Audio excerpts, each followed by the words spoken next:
Barcelona mengirim pesan kuat kepada seluruh pesaing La Liga musim ini dengan kemenangan telak 5 gol tanpa balas di markas Elche. Tanpa penyerang murni andalan, skuad asuhan Hansi Flick justru tampil mematikan dan membantai tuan rumah dengan skor 5-0. Rafinha tampil luar biasa sebagai penyerang tengah, mencetak 2 gol sekaligus memberikan 1 umpan kunci. Gol pertamanya lahir dari titik penalti setelah ia dijatuhkan bek lawan, lalu menyempurnakan penampilan dengan gol kedua di babak kedua. Karim Adeyemi langsung mencatatkan namanya di papan skor pada laga perdananya bersama Barcelona, menyambar umpan Rafinha tepat sebelum jeda babak pertama. Fermin Lopez tampil tak kalah menggetarkan, menyumbang 2 gol yang menutup pesta gol timnya. Pemain muda itu tampil seakan tak ingin kehilangan momen, mencetak gol demi gol dan menegaskan perannya di musim baru. Anthony Gordon yang masuk sebagai pemain pengganti langsung memberikan dampak luar biasa dengan 2 umpan gol dalam waktu sangat singkat.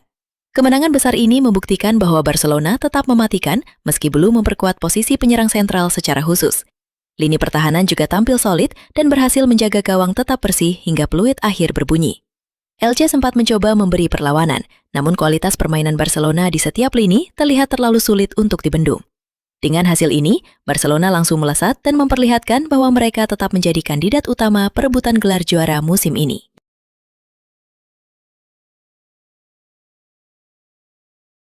Perhatian tertuju pada selebrasi khas Spider-Man yang ditunjukkan Rafinha usai menjebol gawang Elche, dan sang kapten akhirnya memberikan penjelasan secara terbuka. Banyak yang menduga gerakan itu ditujukan untuk pesan tertentu kepada rekan sesama pemain, namun Rafinha menegaskan bahwa perayaan itu murni untuk anaknya.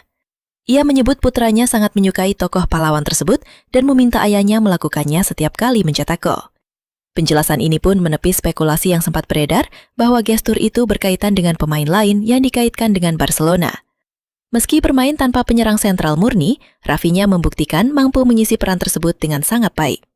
Saat ditanya apakah Barcelona masih membutuhkan penyerang bernomor punggung 9, ia menyerahkan keputusan kepada pihak klub dan pelatih. Ia menegaskan siap bermain di posisi apapun sesuai instruksi pelatih dengan penuh dedikasi. Performa impresif yang ditunjukkannya di laga pembuka ini semakin memperkuat keyakinan bahwa ia bisa menjadi solusi lini depan untuk sementara waktu. Meski begitu, kabar menyebutkan pihak klub masih berkeinginan mendatangkan penyerang baru sebelum jendela transfer ditutup. Rafinha sendiri tampil sangat nyaman beroperasi di sepertiga akhir lapangan, baik sebagai penyerang tengah maupun turun ke sayap. Fleksibilitas dan ketajamannya menjadi bukti nyata bahwa tanpa tambahan pun, skuad Barcelona tetap punya daya gedor yang menakutkan.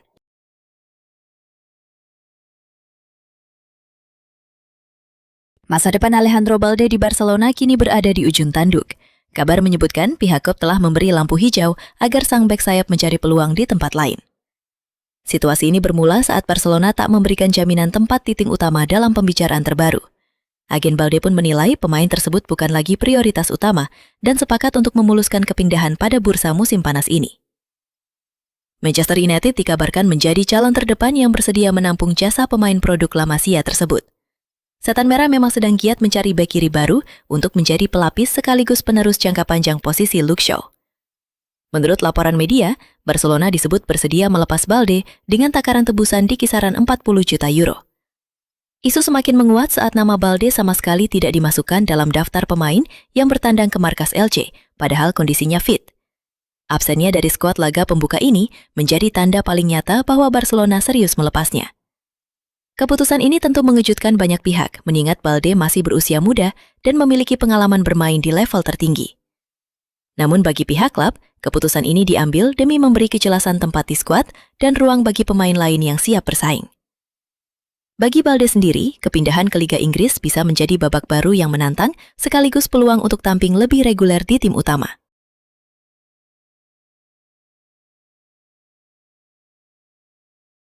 Hansi Flick akhirnya memberikan penjelasan tegas mengenai alasan Alejandro Balde tak turut serta dalam laga pembuka musim. Pelatih asal Jerman itu menyebutkan bahwa ia telah berbicara langsung dengan Balde pagi sebelum pertandingan dan menilai sang pemain belum sepenuhnya fokus pada tugas tim. Flick meminta Balde untuk menata pikiran terlebih dahulu sebelum kembali berdiskusi mengenai keberadaannya di skuad. Pernyataan ini menjadi penegas bahwa persoalan yang dihadapi bukan sekedar masalah teknis atau cedera, melainkan menyangkut konsentrasi dan kesiapan mental pemain. Keputusan mendadak ini muncul tepat di saat jendela transfer tinggal menyisakan waktu singkat sebelum ditutup, di mana masa depan Balde belum menemukan titik terang. Flick juga diketahui pernah mengambil langkah serupa terhadap beberapa pemain lain yang kejelasan posisinya masih menggantung di klub. Pendirian tegas pelatih ini menunjukkan bahwa ia tidak ingin membawa beban ketidakpastian ke dalam tim saat kompetisi baru saja dimulai. Bagi Balde, pesan pelatih ini menjadi sinyal sangat jelas bahwa ia harus segera memutuskan masa depannya, entah tetap bertahan dan bersaing sepenuh hati atau mencari tantangan di tempat lain. Sikap Flick memperlihatkan kendali penuh yang ia pegang terhadap komposisi skuad dan ketegasan dalam menetapkan standar kedisiplinan.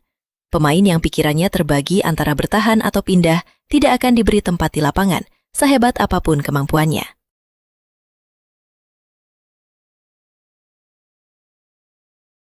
Kabar kurang menyenangkan datang dari kubu Barcelona setelah laga pembuka kemenangan besar atas Elche, di mana Gavi terpaksa meninggalkan lapangan lebih awal akibat cedera di bagian lutut.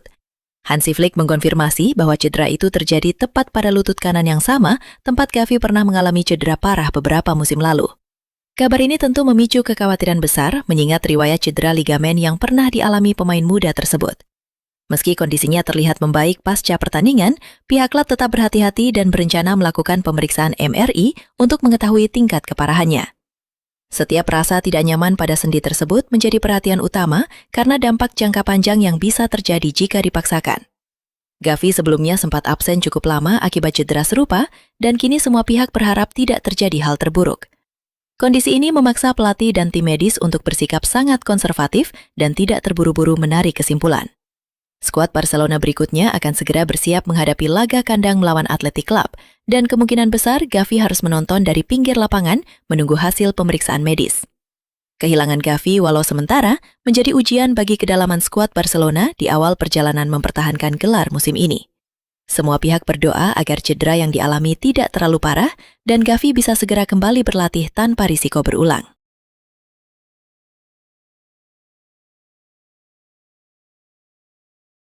Hansi Flick tampaknya sedang menyusun ulang peta pertahanan Barcelona dengan memindahkan dua pemain ke peran yang berbeda dari kebiasaan. Kabar menyebutkan bahwa Jules Koundé diproyeksikan akan kembali bermain sebagai bek tengah musim ini, bukan bek kanan seperti musim-musim sebelumnya. Pemain asal Prancis itu memang memiliki kualifikasi untuk mengisi posisi tersebut, dan keberadaan stok pemain di posisi bek kanan membuat pergeseran ini semakin masuk akal. Di sisi lain, Eric Garcia justru mendapat kepercayaan untuk mengisi posisi bek kanan dan diperkirakan menjadi pilihan utama di sana. Flick sendiri sudah menyampaikan rencana tersebut kepada Eric yang dinilai tampil impresif saat dipercaya mengisi posisi itu pada pramusim maupun musim lalu. Keunggulan Eric terletak pada kemampuannya membangun serangan dari belakang dan kenyamanannya menguasai bola, yang sangat cocok dengan gaya permainan Barcelona. Ia bisa masuk ke area tengah saat membangun serangan dan memberikan variasi yang berbeda dibanding bek sayap murni. Pergeseran peran ini juga membuka peluang bagi pemain lain untuk bersaing di posisi bek tengah sisi kanan, meskipun Koundé tetap harus bersaing dengan rekan setimnya untuk tempat di susunan pemain inti. Perubahan ini bukan sekedar eksperimen sesaat, melainkan bagian dari rencana jangka panjang Flick untuk menata ulang keseimbangan dan kedalaman skuad pertahanan. Dengan dua pemain yang bisa saling melengkapi dan bertukar posisi secara luas, Barcelona berharap memiliki fondasi pertahanan yang lebih fleksibel namun tetap kokoh sepanjang musim.